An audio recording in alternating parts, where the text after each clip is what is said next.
Whoa, buddy. I mean, it sure is getting dang crazy in the game out here. But, I mean, we live in very scary, times, especially if you walk by sight. Okay? There's many fearful sights, especially if you have that sight of the mind as well. That's a fearful sight. You just because, listen, even though, listen, you're thinking about things that may or may not happen or haven't happened yet, or what you think might happen. But the fear that's generated in there is real. I mean, no matter what the outcome is, but listen, that that temporary rocking of your boat, that's a real. You know what I'm saying? That's the same thing. Like you could like it's like Osama bin Laden. That was a fake lie, but the fear and the result that it generated was real. You know what I'm saying? Ponder that.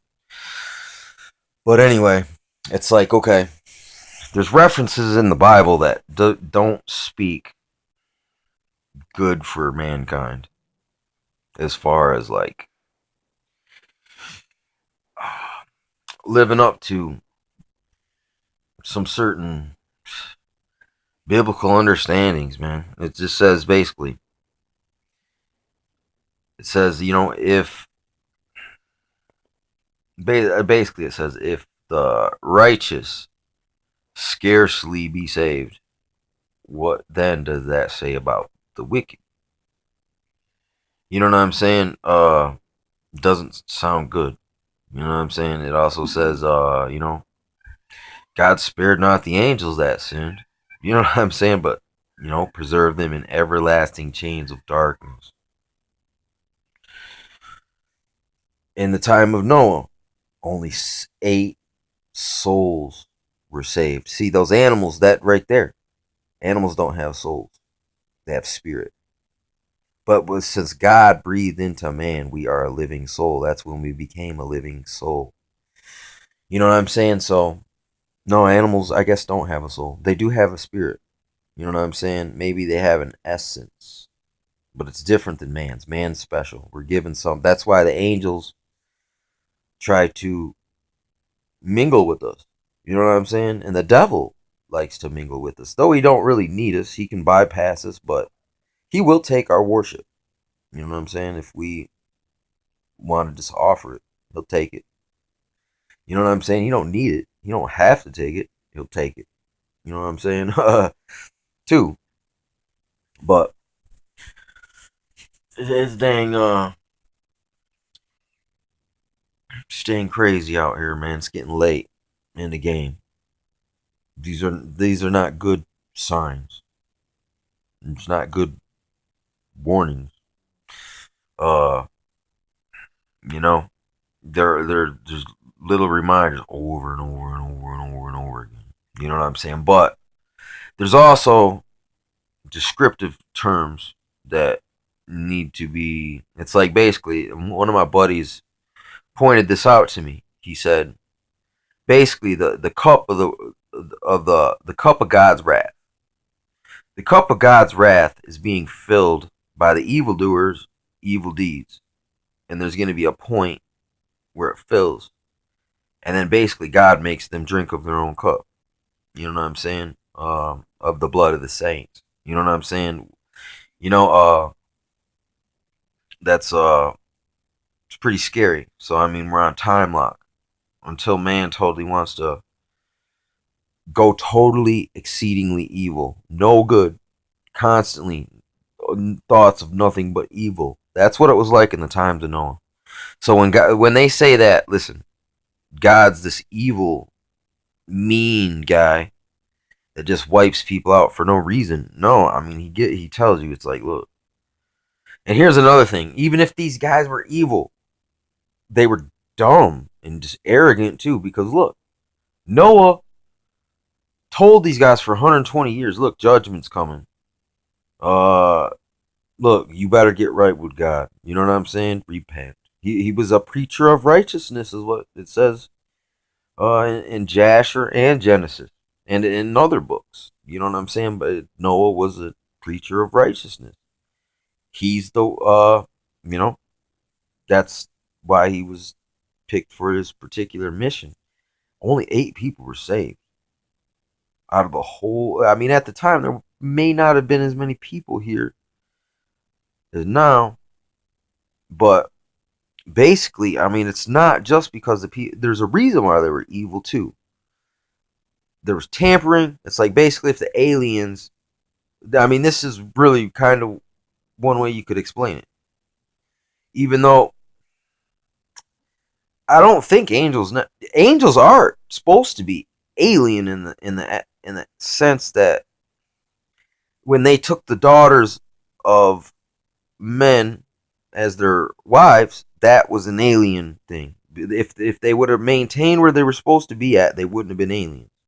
But they didn't have the right to come in, so therefore you're an outsider. You weren't meant to be here, but somehow they figured out a way. We don't really understand it totally yet. You know what I'm saying? But we're seeing things like CERN and hearing about the Tower of Babel. You know what I'm saying? And they had built some kind of gate. You know what I'm saying? Or somehow they were getting into the heavens. You know what I'm saying? By everyone's mutual efforts. You know, I don't know if that's allegorical or that's the only descriptive terminology they had. You know, I mean, a rocket ship looks like a tower. You know what I'm saying? In a way. You know what I'm saying? Or crazy things. Don't know. But during these times, man, there was crazy stuff going on. And they genetically altered everything on the planet. And it was just total chaos. So it's not that if God was just totally an mean guy, he would have wiped everything out. He just it's like when like I used to write raps. I mean, I still could if I wanted to, but sometimes when something would suck, you just crumple it all up and throw it away. You know what I'm saying? And but then there's sometimes people won't even waste a little bit. And I mean, and I see God through his. It's not. He's not a. He doesn't like waste. He sees indulgence as a waste. It's like, look, you could have shared that with your brethren. You could have just left that. You didn't need that.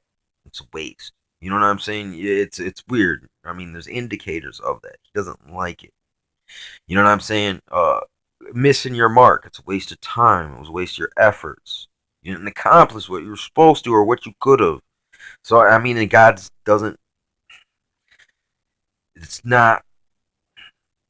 That's not in his character. You know what I'm saying? So I know if it's that's not in his character, it's not what he necessarily wishes for us. But I mean, once again, even though if God wishes he could make it be so, but he's bound by his covenants and the things that he says. He keeps his promises. So in the past, somewhere there's some kind of promise that was made, and he's bound to it. But I mean, there's ways he can. He might have made other stipulations, like if they pray, if they seek me, I can answer. But if they just want to go on about their ways, I gotta let them do what they gotta do, and I'll even reward them in secret. So later you can't come to God and say, "Oh, you did this and that to me," and he'll be like, "No, actually, here, let me replay that for you, and I'll show you really what happened and what you didn't notice." You know what I'm saying? But how abundantly merciful God really is, because I mean, by all, I mean, in all possibility, man, I could be dead already. You know what I'm saying? So there's grace right there. The fact that I'm speaking right now to this machine, putting it on the net. You guys hear it, you hear it. You don't. Whatever. It's like here's another thing, God. Listen, the whole of heaven rejoices over one soul. You know what I'm saying? One soul. The whole of heavens rejoices. It's important, but only 8 souls were saved in the flood. As the times of Noah, so shall it be when the Son of Man returns. You know what I'm saying? With power and glory, to execute judgment upon the earth too. You know what I'm saying? I know my works are not perfect before God, and if I was to tell you they were, I would be a fool and a liar and not a brethren. I mean, it might be a brethren, but a brethren deeply in error and in self denial and deceit.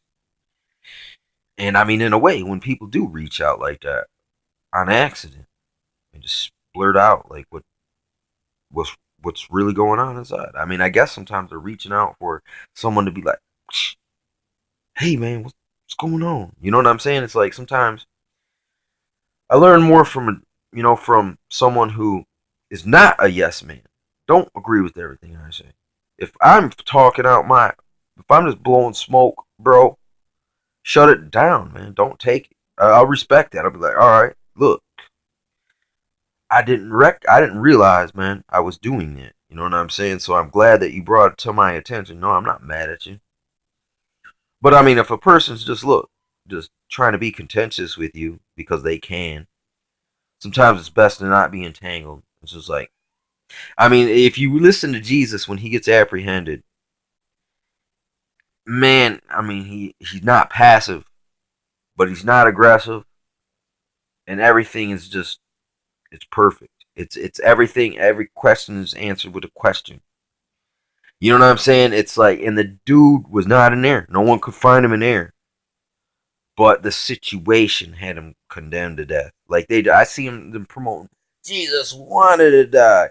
No, why did he cry? And was he uh weeping and said, "Father, take this cup from me, if it be, but let your will be done, not mine." The Father's will was Jesus had to be sacrificed. He didn't want to leave people. You know what I'm saying? You don't think he loved, the people he rolled with? He got to experience from the human side. You know what I'm saying? Which, you know what I'm saying? You can't, you couldn't imagine it. I mean, it's hard to imagine if you can even partially imagine that, really, what it really would mean if you take all of it literal, not metaphorical, allegorical, fairy tale, mythological. If you just look at it literal, don't be like the Jesuit founding fathers who believed all the good philosophy. They cherry picked the Bible, but anything that was actually Christian, they threw out of it. You know what I'm saying? Which even that watered down version led to in America. You know what I'm saying? So it didn't restrict, but and at the same time, those founding fathers also did allow true Christianity to be seated. You know what I'm saying? Here in America, as well as this hardcore satanic, atheistic, Gnostic, uh, whatever you want. Whatever however you want to brand that poison. You know what I'm saying? The end result is it kills people. But well, it kills them spiritually anyway. But Sodom and Gomorrah, only a few people were saved out of that. You know what I'm saying? Lot and his daughters. And then got crazy, crazy after that. But what can you expect when them daughters were raised in Sodom and Gomorrah? You know what I'm saying? It's I mean, Sodom and Gomorrah. Everyone wants to focus on the gay thing, or the guys wanting to hump the angels when in Lot, because they only know that narrative, and they don't know the true scope of Sodom and Gomorrah. That there was unjust, corrupt judges, and they used to starve any passer throughs, any strangers, neighbors, and they would go out in the fields and rob tent people, rape them like prison sex, like anything. They're banging goats, horses, take all your stuff, take your daughters and your little boys for toys or for trade, back in the marketplace where they starve strangers in uh, Sodom and Gomorrah. I mean, and then the murderers would go free, and anyone else, an outsider, just got the hammer. I mean, that's the basic basis of Talmudic law. It's basically nowadays it'd be called kangaroo court. You know what I'm saying? Same thing. So just something to think about, man. Just look, put it in perspective. You know, we gotta don't let ourselves fall into the self denial thing. Just keep searching, seeking diligently.